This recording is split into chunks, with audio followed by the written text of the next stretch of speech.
Welcome to ENC 1101. I wanted to take just a few moments to show you how to navigate the course. When you click on our course in Canvas, it's going to bring you to our homepage. And on our homepage, you will have access to a variety of information, including how to contact me, both where my office is and email, along with my phone number. I've also provided you with a welcome video, two of them, one that welcomes you, and the second is this navigation video, along with my office hours for the term. And then if you click the navigation links, there's a start here, which will take you to the orientation module, a link that takes you to the course schedule, which is subject to change, but unlikely to, a link that takes you to all the course modules, and then the announcements page. In addition to that, I've provided you the link for Zoom. If you ever need to meet with me via Zoom, this link is right here. And something else I'd like to draw your attention to is the announcements page. Each week, I will send you an announcement.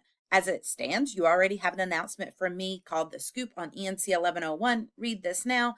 And it's just a welcome letter that lets you know about things like what to expect when you'll be receiving announcements from me, how to set up notifications, reminding you to watch those two videos on the homepage of the course.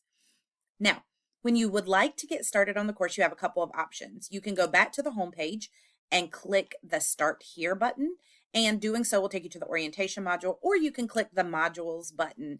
That's how you should plan to come into the course, by clicking that module button each week and going to your modules. What you'll notice when you get to the modules is that you can see the module and the first page, but the other pages are grayed out. And that is because you are required to complete prerequisites in this course to gain access to the information. So you'll see that each page says view until we get to the orientation quiz. This is a required attendance activity, so you have to submit it. Without doing so, you will not be able to advance in the course, and you will be withdrawn as a no-show. So you will want to make sure that you complete that. And then you'll notice that there's a couple of other assignments that either says view or mark is done.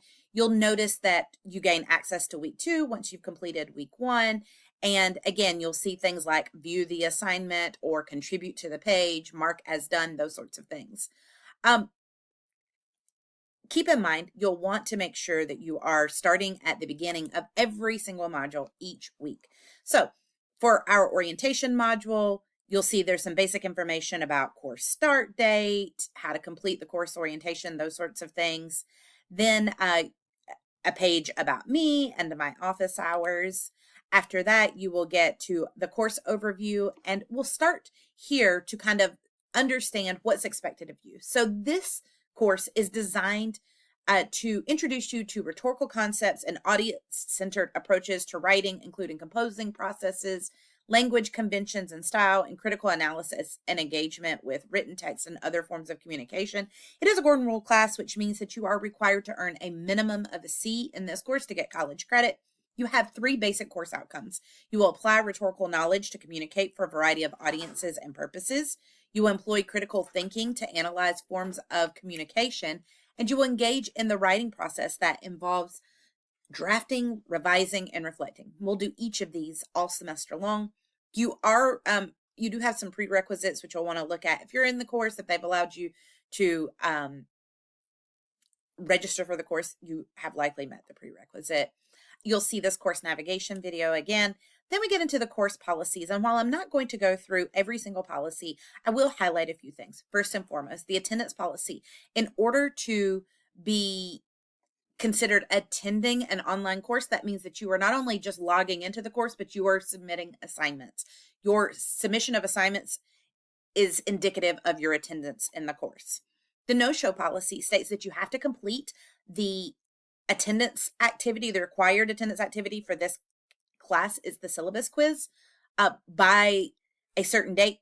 And then if you do not, you will be withdrawn from the course. The withdrawal policy says that you have until a certain date in March to withdraw yourself. Professors are not allowed to withdraw you, but you can withdraw yourself until the date specified. Again, this is spring semester, so March. If it were fall semester, it would be in October. International students, if you choose to withdraw yourself, that could terminate your visa status. So before you withdraw from any classes as an international student, you would certainly want to reach out to a student success coach, the international student office, those sorts of things. Academic integrity is something that is very important. We need to be completing our own work with what is considered academic integrity. And that means honestly, incredibly. So the expectation is your work in this course is original work, that's your own original effort, and that will include your assignments, your papers, exams, and all other academic exercises. When we're citing in this course, we're going to use MLA 9. We will collaborate. You'll be working with other classmates in this course. We want to do that ethically and to make sure that we're completing our own work within our groups. And then we want to make sure that you are adhering strictly to the rules and guidelines provided by me. Any form of cheating, plagiarism, or unauthorized assistance is strictly prohibited. So, some consequences of violations. If you are found to be cheating, plagiarizing, falsifying data, working with another student when you're not allowed to, any of those sorts of things on a first offense, you will receive a 0 as a placeholder. You will be allowed to meet with me. And then after that meeting, you will have 1 week to resubmit with a 25% penalty should I grant you that opportunity. A second offense, there will be a 0 presented. You will again be able to meet with me, but you will not be allowed to resubmit for credit. And a third offense, same process, 0, meet with me, but you will fail the course if a third offense occurs. In all 3 scenarios, failed to my email requesting a meeting within 1 week, that 0 that is issued will stand, and you will not be given the opportunity to resubmit. So the other thing worth talking about is the use of AI. In this course, you are not allowed to use AI, and that includes automated essay generators and content generators like ChatGPT, Google Gemini, Claude, Copilot, translation tools, that might be Google Translate, external grammar checkers like Grammarly, or even the Word grammar checking that changes your words for you.